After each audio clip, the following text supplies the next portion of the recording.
Nvidia just officially released the newest update to its DLSS suite of AI features which aim to improve image quality in your favorite games. And while we did have a look at the upscaling part and dynamic frame generation a while ago, today it's all about Ray Reconstruction, which is getting the same second-gen transformer model treatment that was first introduced with DLSS 4.5. And just to get it out of the way, it is a very subtle update, but one that edges us ever so closer to even more realistic games. And since it's tied to Ray and especially path tracing, I thought why not take a step back and see how what is often described as the holy grail for video game graphics looks like in 2026, especially on laptops. And yes, you need quite a bit of computing power to run path-traced games, while ray tracing has become pretty much the standard for nearly all major releases. So how about we see if you should care about path tracing and if we can properly enjoy the new tech on a gaming laptop, or if it's still very much in its early tech demo phase that can only properly enjoyed by a select few. Let's get into it.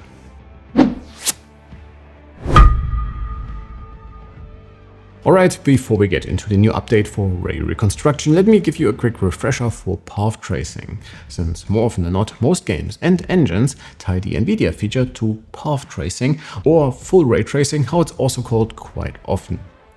Usually when we talk about ray tracing, it mostly refers to a few selected parts of what is rendered by your GPU on your laptop screen. So that can be physically accurate shadows, realistic reflections, or in some games, global illumination by major light sources like the sun, and indirect lighting bouncing all around.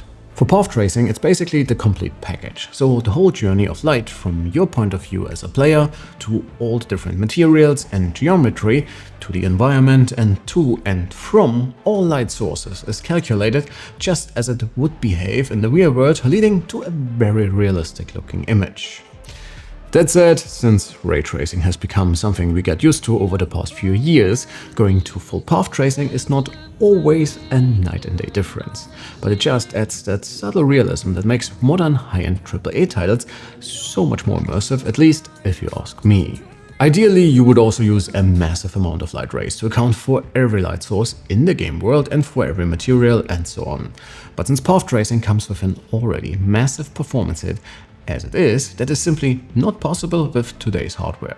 So engines only use a small amount of rays and use tools like Ray Reconstruction to basically fill in the gaps, since without it you would end up with a very grainy and not quite pleasant looking image, as you can see in our Alienware 2 footage. So for most games, Ray Reconstruction is either activated by default when going with path tracing, or it can't even be toggled off, which does make a lot of sense, since, well, it wouldn't look great without it, and today's update is bringing Ray Reconstruction on the same foundation as the upscaling part of DLSS 4.5, or pure witchcraft, how I would like to call it. Again, for the most part, it's once again not a night and day difference, but with path tracing, the overall clarity of your image can take a slight hit, especially compared to traditionally rasterized scenes or partially ray traced settings. And in general, Ray Reconstruction can now restore that very clarity and you gain a ton of sharpness, which again also adds to that subtle realism effect I personally like a lot about path tracing in general.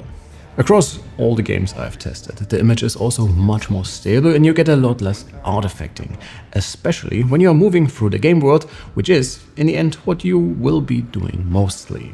So reflections are a lot clearer in Resident Evil, for example, textures of a lot more detail in Alienware 2, and even in the path tracing OG, Cyberpunk 2077, fine details like smoke is rendered much better than before. Some of it is pretty hard to capture, and YouTube compression might also negate some of the improvements, so I would understand if you would remain skeptical. But definitely make sure to try this for yourself, since while more clarity and a more clearly rendered game is pretty subjective, overall the Ray Reconstruction update makes everything look plain better. You also have nothing to lose by activating it right away, since while the underlying model is much more complex, it does not add any additional computational strain, so it's basically a free update, which is great since path tracing still asks for a ton of computing power. Similar to DLSS 4.5 in the beginning, until developers start to update their games, you have to go into the Nvidia app and into your individual game settings and switch to Model F in the Ray Reconstruction section. And while it's great that we can play around with it right away, I think Nvidia should really rethink their naming here a little, since, well, Model F isn't really that descriptive at all. So sounds great, let's all enjoy our path trace games.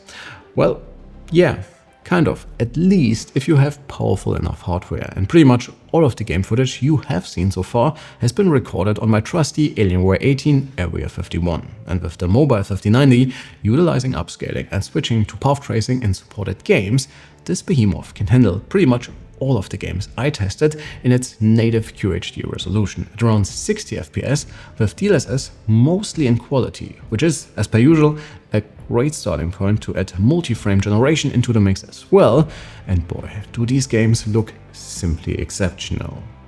And keep in mind, we are mostly talking slower story games here, so you do not necessarily need triple-digit FPS numbers to enjoy some of the best graphics you can currently get your hands on. But yes, path tracing can easily cut your FPS in half or even reduce your initial frame rates to about a third of where they have been initially. So there's definitely a sacrifice to be made to make good-looking games look that tiny extra bit better.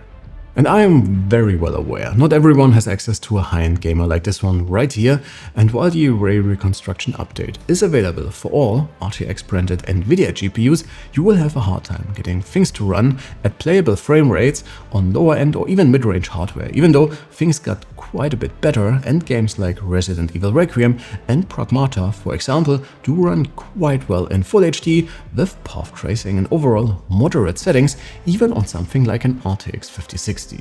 So I'm sure things will improve quite a bit in the years to come. So yeah, path tracing is still in its early days, but remember, that's been the case with ray tracing only a few short years ago as well, and it's became pretty standard by now. So I'm sure we will see wider adoption of path tracing as well, and with incremental updates to the hardware and software rendering tools available to us gamers, like with Ray Reconstruction, image quality will continue to improve, and I'm all for it. And even though great graphics do not necessarily make a great game, with titles like Alan Wake 2, Resident Evil Requiem, and one of my favorite games of 2026, Pragmata, just to name a few, well, I think hyper-realistic graphics and awesome gameplay and stories still go hand in hand. So should you care about path tracing and all the additional tech that comes with it, especially if some things are exclusive to one GPU manufacturer? Well, if you ask me, yes, since pushing the envelope when it comes to more realistic graphics is, for me at least, an integral part of PC gaming, and I think path tracing is definitely a huge part of it in the very near future. But please folks, let me know what you think about it all. Have you tried path tracing yet? What was your experience like? What do you think about Ray Reconstruction? And how important is graphical quality for you in general? If you felt informed and entertained, please leave a like and sub, and for more about tech and laptops, feel free to have a look around the channel. For example, if you need a refresher about DLSS 4.5, which is again black magic when it comes to upscaling.